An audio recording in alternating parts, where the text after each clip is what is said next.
수고하고 무거운 짐진 자들아 다 내게 오라. 내가 너희로 쉬게 하시겠다 약속하신 주님. 실제로 삶의 현장에서 수고하고 무거운 짐진 모습으로 이 시간 주님의 자녀들 주님 앞에 나왔습니다. 하나님, 우리의 기도를 응답해 주심으로, 말씀에 충만한 은혜를 허락하심으로 주님 안에 거하며 누리는 그 쉼을 허락하여 주시옵소서. 어린 아이들로부터 어르신들까지 그냥 왔다가 돌아가지 않게 하시고, 하나님께서 나를 얼마나 사랑하는지 깨닫고 오늘을 살아가는 힘을 누리게 하여 주시옵소서. 예배 마치는 시간까지 성령 충만하심의 은혜로 함께하여 주실 줄 믿습니다. 이 모든 말씀을 읽고 원하신 살아계신 예수 그리스도 이름으로 기도합니다. 아멘. 함께 일어나셔서 38장 찬양 드립니다.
함께 사도신경으로 우리의 신앙 고백합니다. 전능하사 천지를 만드신 하나님 아버지를 내가 믿사오며 그 외아들 우리 주 예수 그리스도를 믿사오니 이는 성령으로 잉태하사 동정녀 마리아에게 나시고 본디오 빌라도에게 고난을 받으사 십자가에 못 박혀 죽으시고 장사한 지 사흘 만에 죽은 자 가운데서 다시 살아나시며 하늘에 오르사 전능하신 하나님 우편에 앉아 계시다가 저리로서 산자와 죽은 자를 심판하러 오시리라.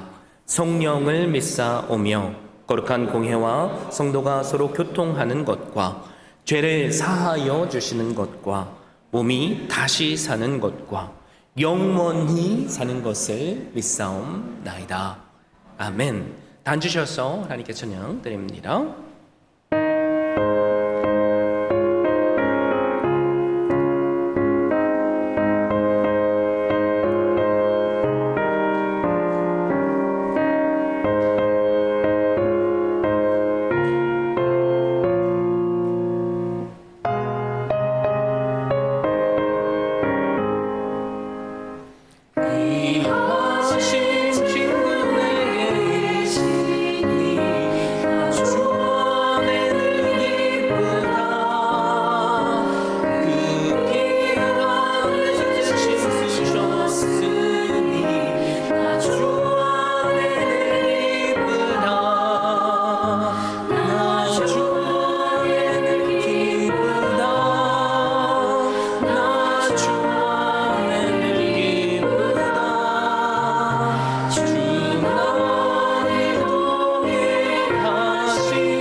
사랑과 은혜가 풍성하신 살아계신 하나님 아버지, 우리가 무엇이건데 십자가의 사랑으로 사랑하셨으며 우리의 죄를 해결하시고 죽음에서 생명으로 옮겨 주셨습니까?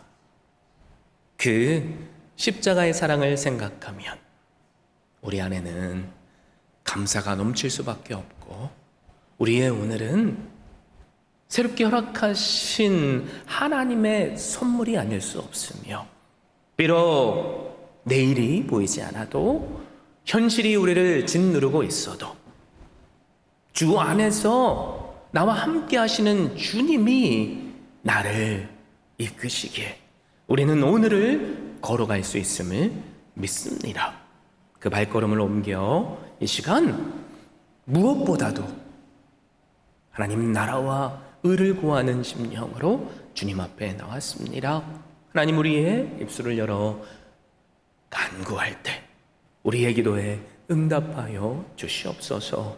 병든 자가 치유받게 하시는 은혜, 마음이 상한 자가 평안을 누리게 하시는 은혜, 눈물을 흘리는 자가 기쁨을 누리게 하시는 은혜, 경제적인 어려움에 있는 자가 날마다 공급하시는 은혜를 누리는 그 은혜, 하나님 더불어 허락하시는 그 은혜를 누리게 하여 주시옵소서.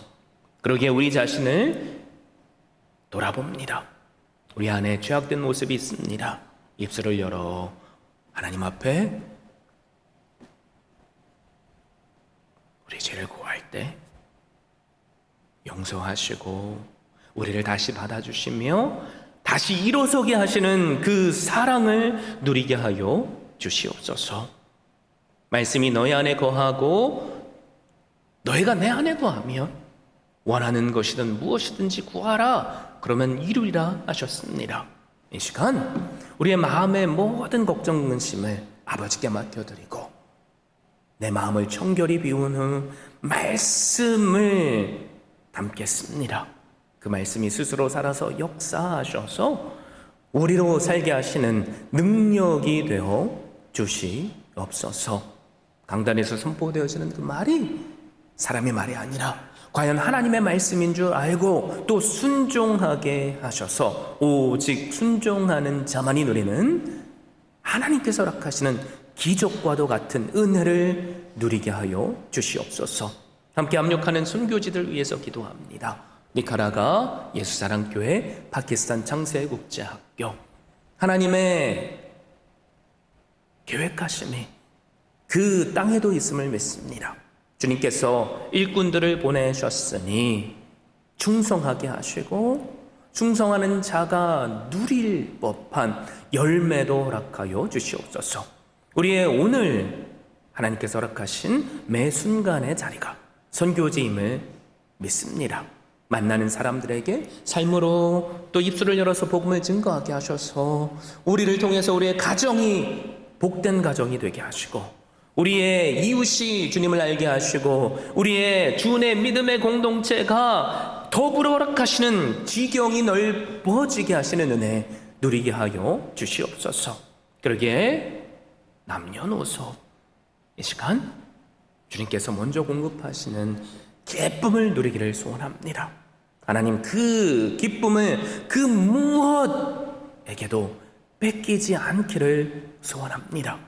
넘치는 기쁨을 허락하셔서 우리의 입술에 항상 찬양이 흘러넘치게 하여 주시옵소서. 기도했으면 받은 줄로 믿으라. 내가 그대로 행하겠다 하셨으니 믿습니다. 행하여 주시옵소서. 우리의 기도를 들으신 아버지께 오직 영광만 올려드립니다. 이 모든 말씀을 읽고 나신 살아계신 예수 그리스도의 이름으로 기도합니다. 아멘.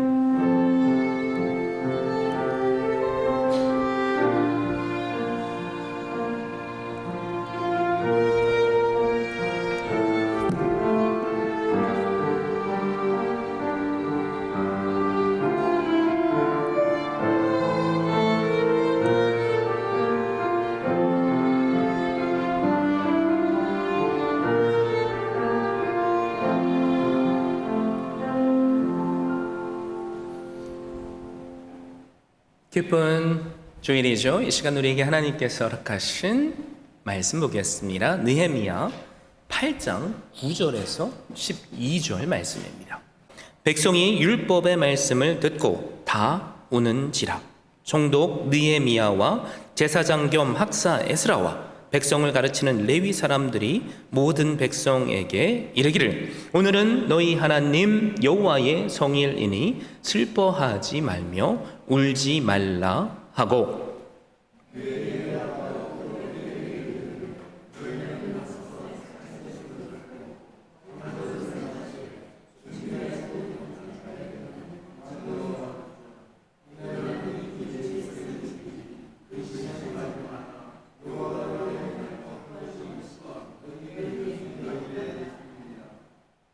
레위 사람들도 모든 백성을 종숙하게 하여 이르기를, 오늘은 성일이니 마땅히 조용하고 근심하지 말라 하니,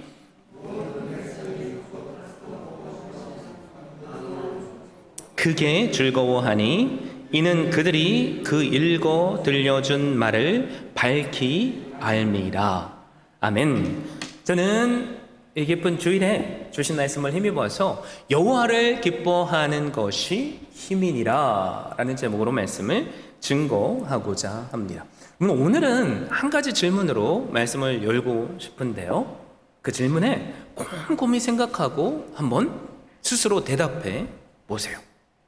여러분이 지금 무엇을 잃는다면 가장 두려우시겠습니까? 뭐를 잃으면 내 마음이 무너질까요? 건강입니까? 직장입니까? 사랑하는 사람입니까? 경제적인 안정은 아닙니까? 각기 다들 다 답이 다를 수는 있어요. 그런데 조금만 깊이 생각해 보면 우리는 사실 그것들을 잃는 것 자체를 두려워하는 것이 아니에요. 그것을 잃었을 때 더 이상 내가 행복하지 않을 것 같기에 두려운 겁니다. 그래서 우리는요, 살면서 평생 기쁨을 갈급해 해요. 그래서 무언가 하나를 잃으면 기쁠 것 같잖아요. 근데 이상한 게 있죠. 하나를 잃으면 언제나 또 다른 하나가 필요하다고 느껴져요. 그래서 우리의 만족은 잠시입니다. 그리고 기쁨도 오래 머물지 않아요. 왜 그럴까요? 우리는 기쁨을 원하지만 정작 기쁨을 담아둘 수 없는 것들에 우리의 마음을 빼앗기기 때문에 그래요. 하나님과 성경은요, 이것을 오래전부터 알고 계셨어요. 그래서 하나님은 보세요, 우리에게 기쁨을 가져 이렇게 말씀하시지 않습니다. 뭐라고 말씀하세요? 먼저 나를 기뻐하라 말씀해요. 왜냐하면 하나님은 기쁨을 주시는 분이 아니라, 기억하십시오, 기쁨의 근원이시기 때문에 그래요. 그래서 하나님을 기뻐하는 사람은요, 세상이 줄 수 없는 기쁨을 누려요. 세상이 빼앗을 수 없는 힘을 누리게 됩니다. 자, 보세요. 오늘 본문도 그런 사람들의 이야기예요. 예루살렘 성벽은 무너졌어요. 백성들은 오랜 포로 생활 끝에 희망을 품고 고향으로 돌아왔습니다. 현실은 어때요? 폐허해요. 아무것도 없어요. 그래서 느헤미야는요, 마음에 원대한 소원을 품고 하나님의 은혜로 성벽을 다시 세워요. 그리고 기쁨 가운데 모든 백성들을 수문앞 광장 앞에 모읍니다. 그때 학사 에스라가 율법책을 읽기 시작해요. 그런데 백성들은요, 말씀을 듣다가 모두 슬피 울기 시작합니다. 바로 그때 느헤미야가 외치는 거예요. 오늘은 여호와의 성일이다. 그러니 슬퍼하지 말라, 울지 말라. 그리고 이어서 선포하는 거죠. 여호와를 기뻐하는 것이 너희의 힘이니라. 이 말씀처럼 우리는 어떤 문제가 해결이 돼도 그 기쁨을 너무 쉽게 빼앗겨요. 자, 7월 한 달간 우리는 기쁨을 주제로 말씀을 나눴어요. 예수님께서 주시는 생수의 기쁨을 들었죠. 감옥에서도 사라지지 않는 기쁨을 받습니다. 그리고 항상 기뻐하라는 하나님의 말씀을 들었어요. 근데 진짜 문제가 뭐예요? 우리가 과연 무엇으로 그 기쁨을 지속적으로 누리며 살 수 있는가? 이겁니다. 우리의 기쁨의 이유가 환경입니까? 아니면 조건은 아닙니까? 그러면 우리도 그 기쁨을 잃을 수밖에 없어요. 그래서 오늘 주신 말씀으로 함께 그 기쁨의 근원이 뭔지, 우리가 어떻게 하면 그 기쁨을 지속적으로 누릴 수 있는지 그 답을 찾아보면 좋겠습니다. 자, 오늘 말씀을 다시 한번 돌아가 보면요, 이상한 장면이 나와요. 예루살렘 성벽이 완성됐어요. 백성들이 오랫동안 꿈꾸던 꿈이 이루어진 겁니다. 자, 그렇다면 당연히 축제가 열려야지 맞아요. 웃음이 터져 나와야지 맞습니다. 그런데 오늘 말씀은요, 우리가 상상하기 힘든 장면을 보여줘요. 에스라가 하나님의 말씀을 읽기 시작하자 백성들이 슬퍼 울기 시작합니다. 기쁨의 눈물이 아니에요.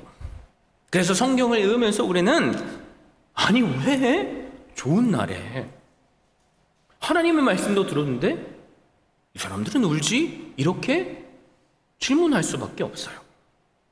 자, 그 이유가 뭘까요? 그 이유는요, 말씀이 자신의 진짜 모습을 비추기 시작했기 때문에 그래요. 그래서 히브리서 4장 12절은 하나님의 말씀을 좌우의 날선 어떤 검보다도 예리하다라고 표현합니다.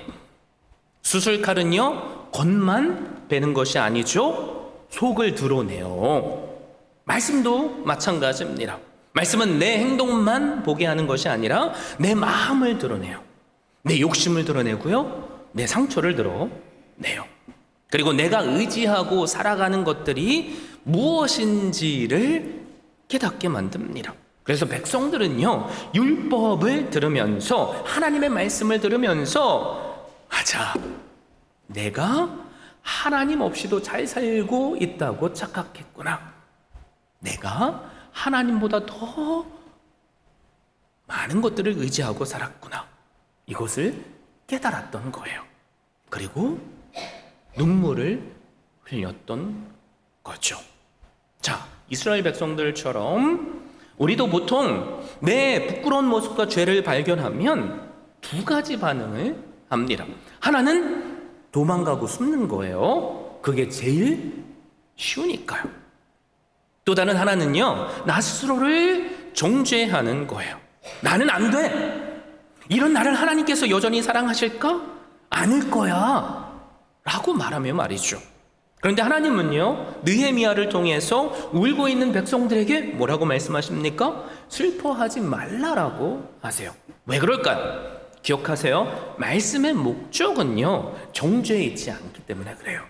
하나님의 말씀은 회복에 있습니다. 자, 우리가 병원에 가면요, 엑스레이를 찍죠. 엑스레이를 찍으면 우리의 부끄러운 모습들이 다 드러납니다. 근데 그 목적이 부끄러움을 드러내기 위함이 아니에요. 어디가 잘못됐는지 알아야 제대로 된 치료를 할 수 있기 때문입니다. 말씀도 마찬가지예요.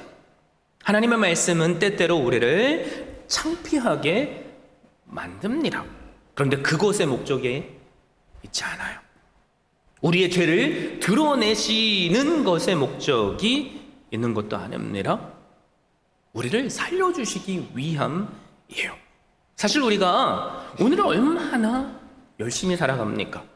우리는 가정을 위해서, 또 직장을 위해서, 자녀를 위해서, 내 내일을 위해서 쉼없이 달려가고 있어요. 그런데 우리가 어느 날 예배를 드리는데 말씀을 통해서 부끄러운 내 모습이 보여질 때가 있잖아요. 오늘 본문의 이스라엘 백성들처럼 말이죠. 그럴 때 우리는 숨고 싶을 거예요. 그리고 악하게 반응할 수도 있죠. 여러분, 바로 그 순간이 은혜의 시작점이에요. 왜냐하면 하나님은 그 사람을 외면하시지 않기 때문에 그렇습니다. 오히려 우리가 하나님 앞에 나의 죄를 고백하고 회개한다면 우리를 다시 받아주세요. 그래서 예배는요, 단순히 종교적인 행사가 아니에요. 잃어버린 나를 다시 찾는 시간이에요. 말씀은 우리를 무너뜨리기 위해서 주신 것이 아닙니다. 우리를 다시 세우시기 위해서 허락된 거예요. 반대로 세상은 우리를 날마다 정죄하잖아요. 우리를 성공의 잣대로 평가하잖아요. 여러분, 그런데 하나님은요, 우리를 세상의 원리로 평가하시지 않으세요. 우리의 마음의 중심을 보시고요, 우리가 하나님 앞에 있는 모습 그대로 회개함으로 나오면 우리에게 언제나 너는 내 사랑하는 아들이다, 너는 내 사랑하는 딸이다, 그리고 나는 너와 함께한다 말씀하십니다. 자, 우리의 귀에 이 하나님의 음성이 지금 들린다고 상상해 보세요. 잃어버렸던 기쁨이 우리 안에 샘솟을 거예요. 기억하십시오. 참된 기쁨은 환경이 바뀌어야 오는 게 아니에요. 하나님의 말씀이 내 심령에 다시 들릴 때 시작됩니다. 혹시 오늘 말씀을 들으면서 나의 마음을 찌르는 느낌을 받는다면 두려워하지 마세요. 도망치지도 마세요. 악하게 반응하지도 마세요. 이건요, 하나님께서 여러분을 포기하셨다는 증거가 아니라 여전히 사랑하고 계신다는 증거예요. 우리가 하나님의 말씀대로 순종하면 하나님은 우리를 회복해 주십니다. 그래서 느헤미야는요, 오늘 본문을 통해서 놀라운 말씀을 선포하잖아요. 10절에 뭐라고 말씀해요? 여호와를 기뻐하는 것이 너희의 힘이니라. 자, 우리에게는 와, 좋은 말씀이네 이렇게 들리지만 당시를 사는 이스라엘 백성들에게는요, 진짜 충격적인 말이에요. 왜냐하면 현실과 완전히 동떨어진 것처럼 느끼는 말씀이에요. 마음에 하나도 안 와닿는 거죠. 지금 내가 죽게 생겼는데 이런 말이 위로가 됩니까? 이들은 사실 그 무엇보다도 힘이 필요한 존재들이었어요. 성벽이 다시 세워졌지만 먹고 살 길은 막막해요. 주변의 적들은 여전히 위협합니다. 삶이 불안전해요. 미래를 확신할 수 없어요.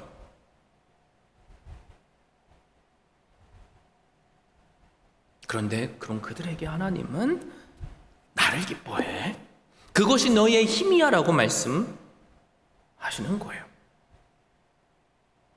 혹시 우리 가운데 과거의 이스라엘 백성처럼 느낄 수밖에 없는 분들이 계실지 모르겠어요. 말씀은 알아요. 근데 하나도 안 와닿아요. 자, 그런데 이 말씀의 뜻이 도대체 뭘까요? 여기서 힘이라고 번역된 히브리어는요, 마오즈라는 단어예요. 이 단어는 단순히 힘이나 에너지를 뜻하지 않습니다. 구약 성경에서는요, 주로 산성, 요새, 피난처, 견고한 성벽을 가르칠 때 사용해요. 자, 전쟁이 일어나면요, 좋은 무기보다 어디에 들어가야지 가장 안전하죠? 요새, 산성 안으로 들어가야지 안전해요. 그래서 하나님께서는 지금 우리에게 뭘 말씀하시는 겁니까? 나를 기뻐하는 마음이 바로 너를 지키는 산성이야, 이걸 말씀하는 거예요. 자, 여러분 생각해 보세요. 우리에겐요, 다들 우리만의 산성이 있어요. 사람마다 마음속에 이것만 있으면 괜찮아 라고 믿는 것이 있습니다. 어떤 사람은 돈이에요. 그런데 통장의 잔고가 줄어들면 우리의 마음도 함께 무너집니다. 어떤 사람은 건강이에요. 몸이 이상이 조금이라도 생기면 내 삶 전체가 막 흔들려요. 어떤 사람은요, 사람들에게 받는 인정입니다. 칭찬을 들으면 하루가 행복해요. 그런데 비난을 들으면 내 존재 자체가 흔들려요. 어떤 사람은 자녀가 될 수 있죠. 직장일 수 있어요. 성공일 수 있습니다. 저는 절대로 이런 것들이 나쁘다고 말하는 게 아니에요. 문제는 이것들을 나 스스로가 산성으로 삼을 때예요. 돈은 사라질 수 있어요. 건강도 악화될 수 있습니다. 사람의 마음도 변해요. 직장도 평생 보장되지 않아요. 그래서 우리가 그것들을 산성으로 삼으면 그것들이 흔들릴 때마다 우리의 마음도 무너지는 겁니다. 그래서 우리의 삶은요, 내가 생각했던 내 모습보다 언제나 불안전해요. 조금만 일이 꼬여봐요. 마음속에 불안이 몰려오죠. 계획이 조금만 틀어져도 짜증이 납니다. 비교하기 시작하면요, 감사가 사라지고요. 그런데 진짜 문제는 뭐예요? 환경이 아니에요. 내가 진짜로 무엇을 의지하고 있는가예요. 그래서 사탄은 우리를 공격할 때 가장 먼저 뭘 뺏어가는지 아세요? 기쁨을 뺏어갑니다. 기쁨이 무너지면 하나님보다 문제를 더 크게 보기 시작하기 때문에 그래요. 자, 보세요. 기쁨을 잃으면 감사가 사라져요. 감사가 사라지면 불평, 불만이 나오고요. 그것은 염려를 또 낳고, 염려는 결국 하나님의 선하심을 의심하게 만듭니다. 여러분, 그런데 여호와 하나님을 기뻐하는 사람의 특징이 뭔지 아세요? 환경보다, 그 어떤 것보다 하나님을 더 크게 보는 사람이에요. 우리가 계속 사도 바울을, 그리고 신라를 상고하고 있잖아요. 그들은 감옥에 갇혔어요. 억울하게요. 등에는 채찍에 맞은 상처가 여전히 아물지 않고 나를 고통스럽게 해요. 발에는 쇠사슬이 채워져 있습니다. 자, 우리 같으면 원망할 거예요. 특별히 선교여행 갔는데 되는 일이 하나도 없고 그러면 하나님, 도대체 이게 뭡니까? 원망하는 게 당연한 반응이잖아요. 그런데 사도 바울과 신라는요, 원망이 아니라 그 입술에 감사가 터져나왔고 기쁨의 찬양이 흘러나왔습니다. 감옥 문이 열렸기 때문에 그렇지 않아요. 그런데 찬양이 먼저 시작됐습니다. 왜 그렇죠? 환경보다 더 크고 위대하신 하나님이 나와 함께 계신다는 것을 믿기 때문에 그래요. 그래서 그 기쁨이, 생각해 보세요, 감옥보다 나를 지키는 더 견고한 산성이 된 겁니다. 사실 우리는 살면서 하루에도 수십 번, 수백 번씩 영적인 전쟁을 하잖아요. 출근길에 나도 모르게 염려가 나를 공격해요.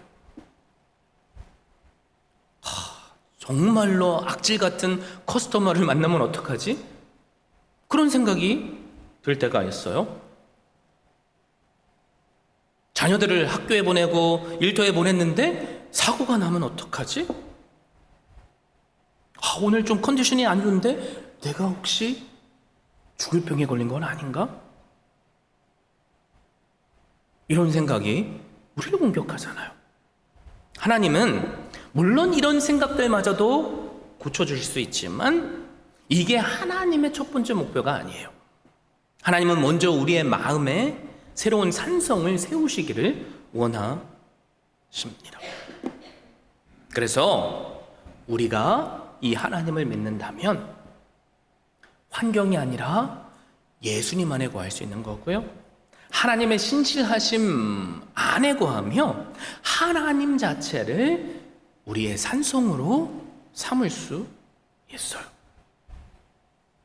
그래서 우리는 더 이상 환경에 끌려다니는 사람이 아닙니다. 환경을 넘어 하나님을 보는 사람들이에요. 그래서 여호와를 기뻐한다라는 이 표현은요, 단순하게 슬프지만 웃으면 복이 와, 이런 게 아니라니까요. 이 기뻐한다라는 히브리어에는요, 단순히 감정을 꾸며내는 것이 아니라 하나님의 선하심과 신실하심 안에서 즐거워하고 안식하는 상태를 가리켜요. 상황은 아직 바뀌지 않았어요. 그런데 하나님을 요새로 삼는 자들의 예배는요, 어떤 고백이 흘러나옵니까? 그럼에도 불구하고 하나님을 신뢰합니다. 제 마음의 산성을 세상이나 환경이 아니라 하나님께 두겠습니다 라는 고백이 흘러나와요. 여러분, 우리의 힘은 돈에 있지 않아요. 건강에 있지도 않습니다. 사람의 인정에 있지도 않아요. 이런 것들은요, 무너질 수 있어요. 우리의 힘은 어디에 있습니까? 우리의 산성 되시는 하나님을 기뻐하는 것에 있습니다. 그런데 여호와를 기뻐하는 것이 너의 힘이니라 라고 선포한 느헤미야는요, 어떻게 보면 좀 이상한 명령을 합니다. 그게 뭐예요? 준비하지 못한 자들에게 나누어 주라 라고 말해요. 그래서 그냥 읽다 보면 갑자기 왜 이 말씀이 여기 나오지? 갑자기 왜 기쁨을 이야기하다가 나누어 주라고 이야기할까? 이런 생각이 들 수 있습니다. 근데 그 이유가 있어요. 그게 뭐냐면, 하나님께서 주시는 기쁨은 혼자만 누리라고 주신 기쁨이 아니기 때문에 그렇습니다. 그래서 나누어 주다라는 이 단어를 살펴보면요, 단순하게 물건을 건네는 그런 정도의 일이 아니에요. 넘겨보내다, 흘러내려 보내다라는 뜻이 있습니다. 그래서 지금 우리에게 무슨 말씀을 하시는 거죠? 내가 너에게 허락한 그 은혜를 너만 움켜쥐는 것이 아니라 다른 사람에게 흘러보내라, 이거예요. 갈릴리 호수 언제나 깨끗합니다. 다들 잘 아시잖아요. 깨끗한 이유는요, 물이 들어오고 또 흘러나가기 때문에 그래요. 그런데 사해는요, 죽은 바다예요. 왜 그렇죠? 물이 들어오기만 하고 나가지를 못해요.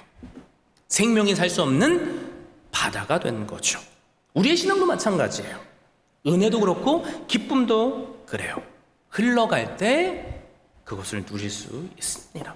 그런데 붙잡기만 하면 어떻게 되죠? 메말라가고요, 썩어요. 그래서 하나님은 언제나 우리에게 흘러내려 보내라 라고 말씀하시는 겁니다. 그런데 우리는요, 보통 어떻게 기도합니까? 주세요. 주세요 라고 기도하잖아요. 그런데 하나님은 우리에게 무엇을 말씀하십니까? 내가 줄게. 원하는 대로 줄게. 넘치도록 줄게. 그런데 그것을 흘러내려보내. 여러분, 이게 복음이 하는 일이잖아요. 그래서 예수님도요, 받는 것보다 주는 것이 복이 있다라고 말씀하셨어요. 주는 사람이 더 훌륭해서 그랬습니까? 아니에요. 줄 수 있다는 것은요, 하나님으로부터 이미 충분히 받은 증거니까 그래요.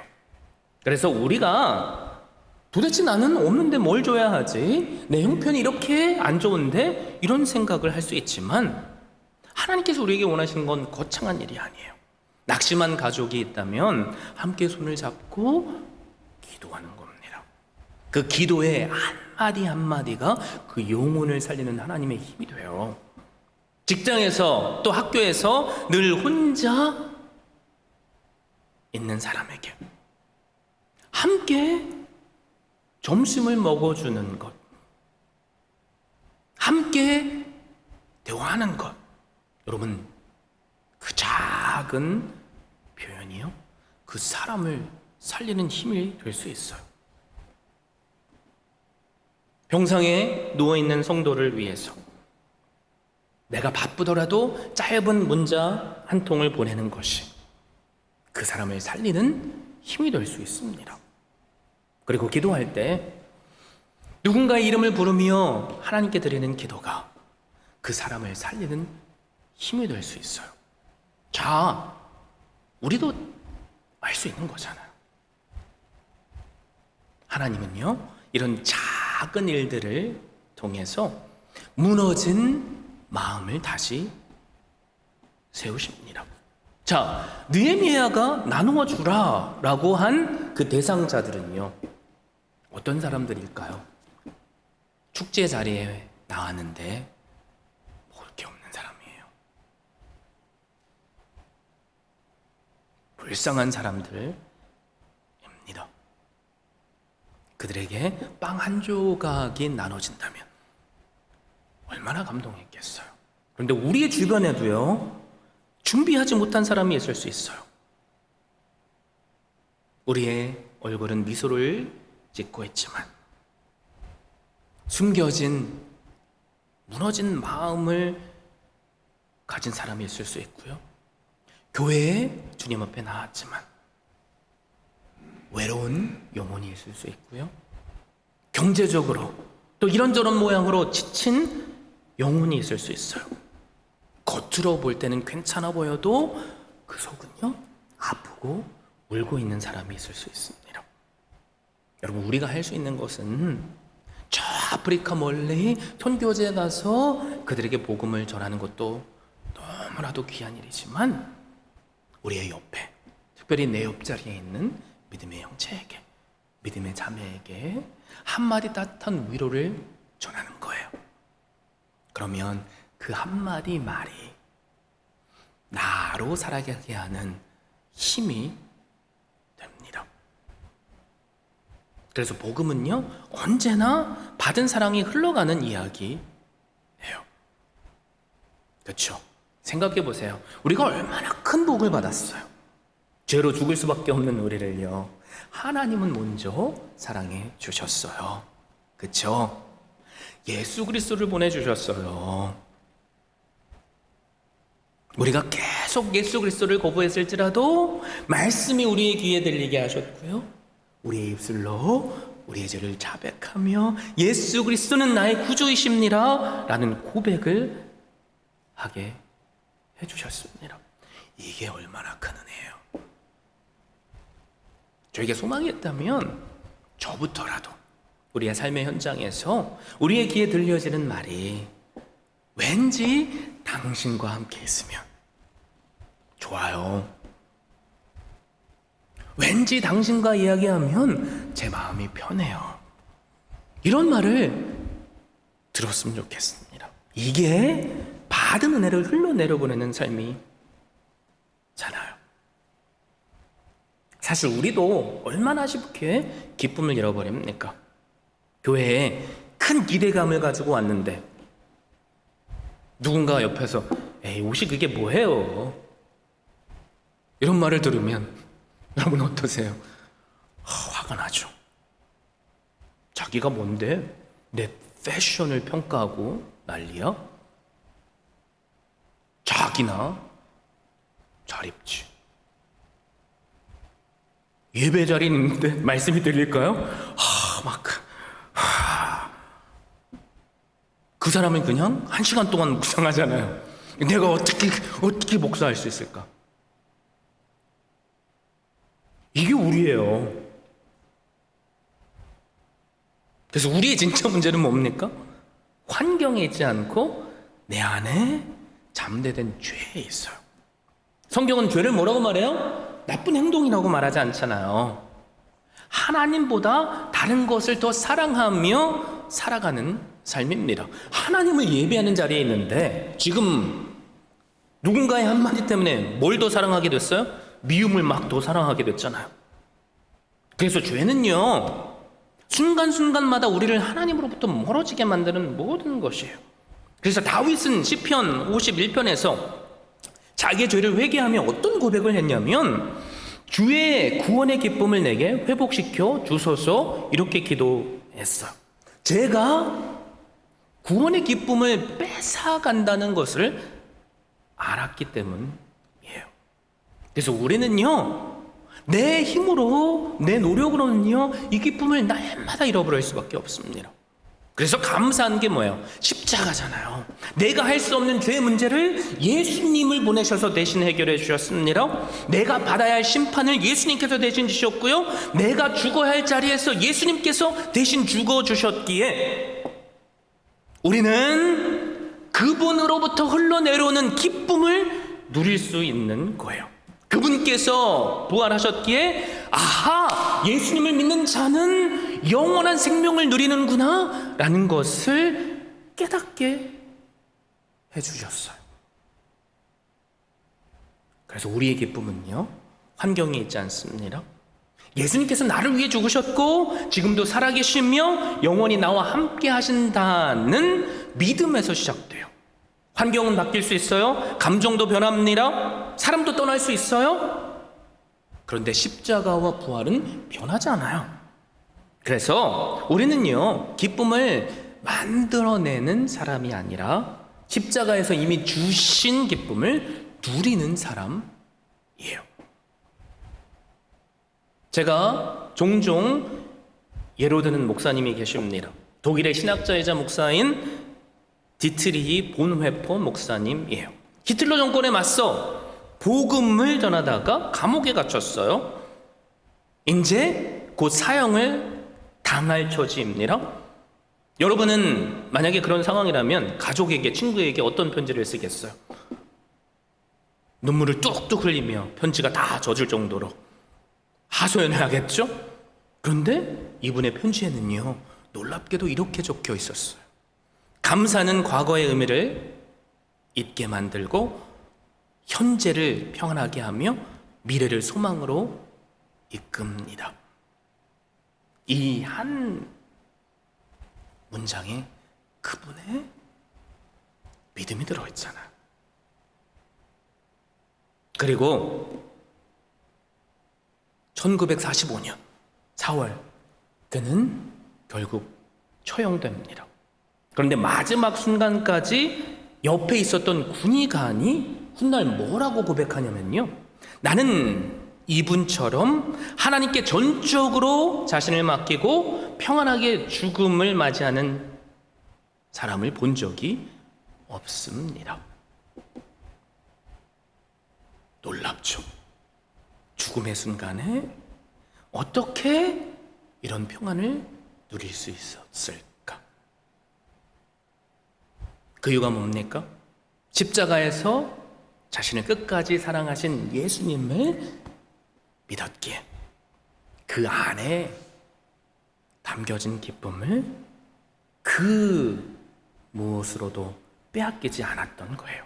이게 느헤미야가 말한 여호와를 기뻐하는 것이 너희의 힘이니라 라는 말씀의 증거잖아요. 자, 우리가 7월 한 달 동안 기쁨에 관한 말씀을 들었어요. 저에게 소망이 있다면 우리가 이 기쁨을 날마다 누리길 원합니다. 그것을 위해 우리가 함께 세 가지를 결단하면 좋겠는데요. 첫 번째, 여러분, 예배를 가장 중요한 약속으로 지키세요. 한 주를 살아가는 힘은요, 세상으로부터 오지 않습니다. 하나님의 말씀으로부터 와요. 예배는 우리의 영혼에 부어주시는 생수를 누리는 시간이고요, 우리로 하여금 그 기쁨을 날마다 누리게 하는 자리예요. 그러므로 먼저 인생 가운데 예배를 가장 우선순위에 두십시오. 그래서 허락하시는 그 기쁨을 누리시는 한 분 한 분 되시기를 바랍니다. 자, 두 번째, 문제를 바라보기 전에 하나님을 언제나 먼저 바라보세요. 문제는 끊임없이 우리를 찾아올 거예요. 하나가 해결되면 또 다른 하나가 문제로 생길 겁니다. 그럴 때마다 우리 입술로 이렇게 고백했으면 좋겠어요. 여호와 하나님은 나의 산성이십니다. 그 고백이 우리의 삶에서 현실로 이루어지게 하시는 은혜가 주어질 줄 믿습니다. 자, 마지막 세 번째, 여러분을 만나는 사람들에게 기쁨의 통로가 되어주세요. 거창하지 않아도 되잖아요. 한 사람의 이야기를 끝까지 들어주는 것. 참, 목사로서 보람된 일이 뭐냐면 누군가가 나를 신뢰해줘서 그 마음에 있는 상처들을 다 얘기해 주신다는 거예요. 여러분, 누군가가 나를 절대적으로 믿어주고 내가 그 어떤 말을 해도 해가 되지 않는다는 믿음의 친구가 한 명이라도 있다면 그 한 사람이 얼마나 큰 위로가 됩니까? 우리가 서로에게 그런 존재가 되어보자고요. 그럴 때 나의 기쁨이 우리의 기쁨이 될 줄로 믿습니다. 기쁨은 절대로 환경이 좋아질 때 생기는 감정이 아니에요. 기쁨은 하나님이 여전히 나의 하나님이라는 것을 믿을 때 시작됩니다. 자, 보세요. 사람은 흔들려도요, 환경은 변해도요, 십자가는 변하지 않아요. 부활은 영원합니다. 우리를 향한 하나님의 사랑은 절대로 끊어질 수 없어요. 이것을 날마다 확신하시며 기쁨을 누리십시오. 우리는 더 이상 기쁨을 찾아가는 사람이 아니에요. 이미 기쁨의 근원이신 예수님과 함께 걷는 사람들입니다. 그러므로 환경이 여러분의 기쁨을 빼앗아가게 하지 마세요. 오늘의 문제가 여러분의 오늘을 결정짓도록 만들지 마세요. 세상이 여러분의 기쁨을 정의하게 두지 마세요. 날마다 십자가를 바라보십시오. 구원하신 주님을 바라보십시오. 그리고 매 순간마다 여호와를 기뻐하는 것이 나의 힘입니다 라고 고백해 보십시오. 그래서 우리의 힘이 되신 하나님께서 우리를 살리시고 가정을 살리시고 공동체를 회복해 하시는 은혜를 누리시는 한 분 한 분 되시기를 예수 그리스도의 이름으로 축원드립니다. 우리 함께 주신 말씀 힘입어서 기도했으면 좋겠습니다. 7월 한 달 동안 기쁨의 생수의 근원 되시는 예수님을 우리가 바라봤습니다. 그렇죠? 고난 가운데서도 어떻게 하면 감사와 찬양이 흘러나올 수 있는가를 살펴봤어요. 그리고 항상 기뻐해야 되는 그 비결을 우리는 살펴봤습니다. 그리고 오늘 주신 말씀으로 하나님께서만이 나의 기쁨의 근원이시구나 라는 것을 상고했어요. 우리 주신 말씀을 통해서 하나님 일평생 그 기쁨을 잃지 않게 해주세요 라고 고백하고 제가 기도로 마무리하죠.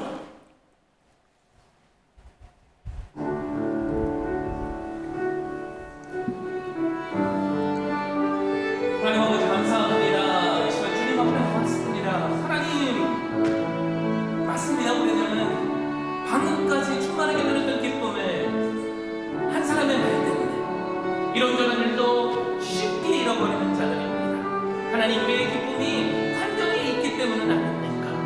하나님 오늘 주신 말씀으로 우리가 어떻게 하면 하나님께서 허락하신 기쁨을 누릴 수 있는가를 살펴봤습니다. 하나님 느헤미야의 선포의 말에 그 해답이 있음을 믿습니다. 환경이 아니라 조건이 아니라 여호와를 기뻐하는 것이 우리의 힘임을 믿습니다. 하나님 우리가 어떻게 여호와 한 분 하나님을 기뻐할 수 있습니까? 우리의 산성 되시는 그분 안에 우리가 날마다 구할 때 우리를 보호하시고 우리의 문제를 해결해 주시고 우리의 기도에 응답하시는 하나님의 은혜를 누릴 수 있기 때문 아닙니까? 하나님 나의 산성이 되신 여호와 하나님 우리가 주님 안에 거하겠습니다. 주님께서 부으시는 그 기쁨을 날마다 허락하여 주셔서 하나님 우리가 더 이상 믿는 사람이 왜 저래? 왜 이렇게 저렇게 울상해? 라는 말을 듣는 것이 아니라 환경이 최악일지라도 우리의 얼굴은 평안히 스며져 나오고 우리의 마음속에는 믿음이 충만한 상태가 되어서 당신을 보면 살아계신 하나님이 보입니다 라는 고백이 흘러 넘치게 되는 믿음의 주인공들 되게 하여 주시옵소서. 하나님 우리 교회 너무나도 연약합니다. 하나님 빈자리가 너무나도 많습니다. 하나님 그 자리를 보면 우리는 낙심할 수밖에 없고 하나님 불평할 수밖에 없고 누군가에게 책임을 전가하고 싶은 마음이 들 수밖에 없습니다. 하나님 우리가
사랑과 은혜가 풍성하신 살아계신 하나님 아버지 감사를 드립니다. 하나님, 맞습니다. 우리가 무엇을 바라보는가가 우리가 기쁨을 누릴 수도 있고 잃어버릴 수 있게 만듦을 믿습니다. 우리에게 이렇게 아름다운 예배당을 허락하셨는데 빈자리를 보면 우리는 기쁨을 잃어버리고 우리 입술에는 불평이 나올 수밖에 없습니다. 그러나 이 시간 우리의 마음에 충만하게 역사하시는 하나님을 보면 우리는 기쁨을 누릴 수 있습니다.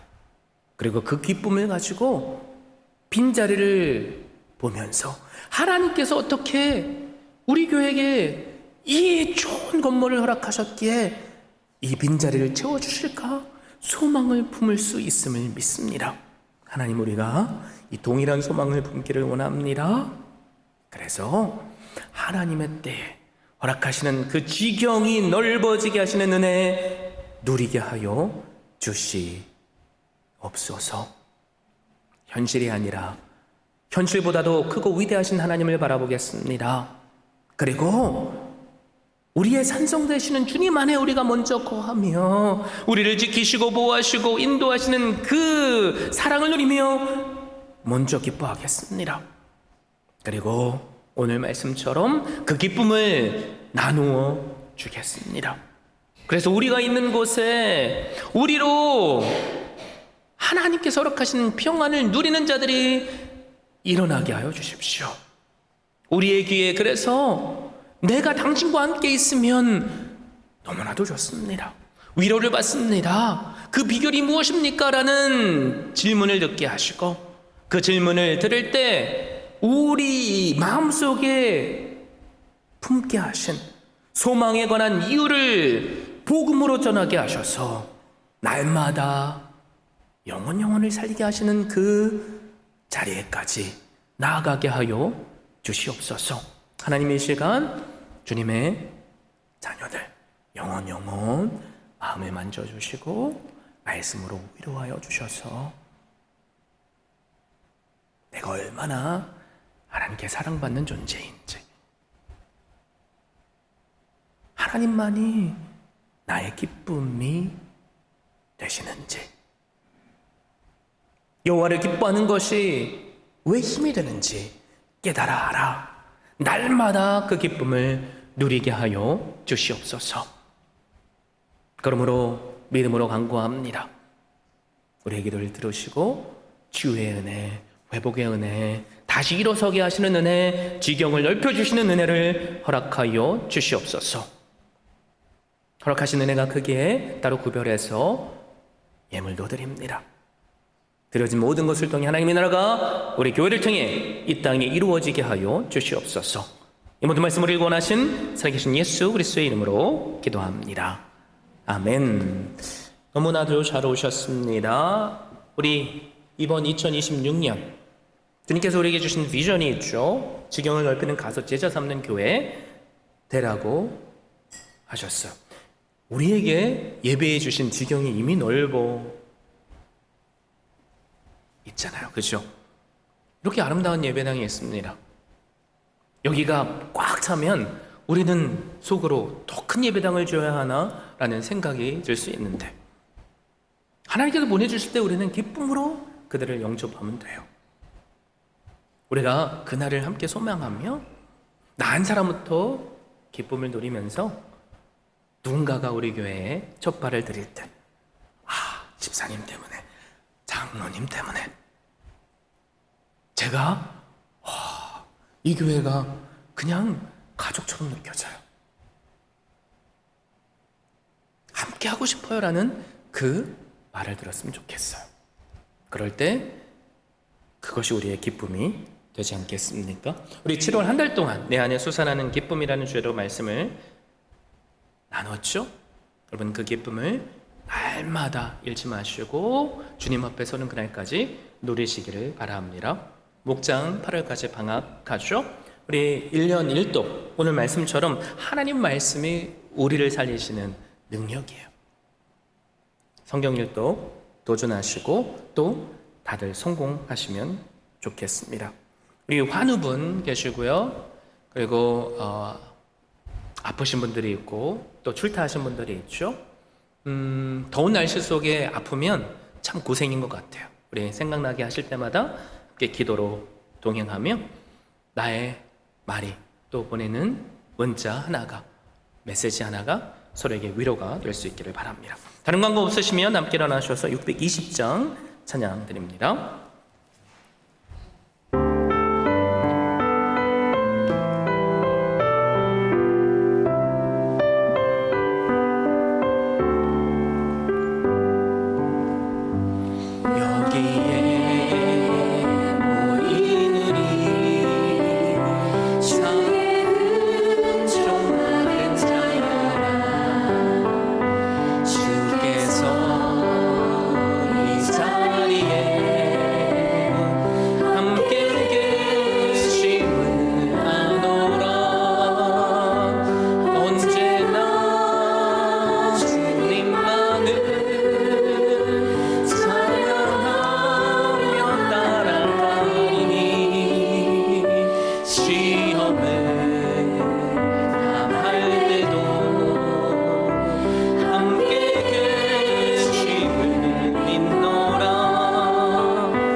Now may the grace of the Lord Jesus Christ, unfailing love of God the Father, and the fellowship of the Holy Spirit be with you all, both now and forevermore.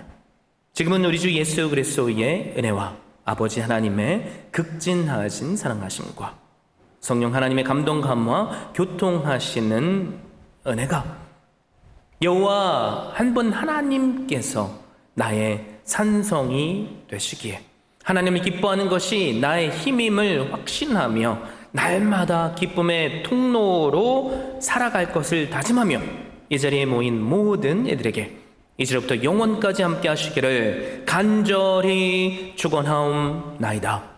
아멘.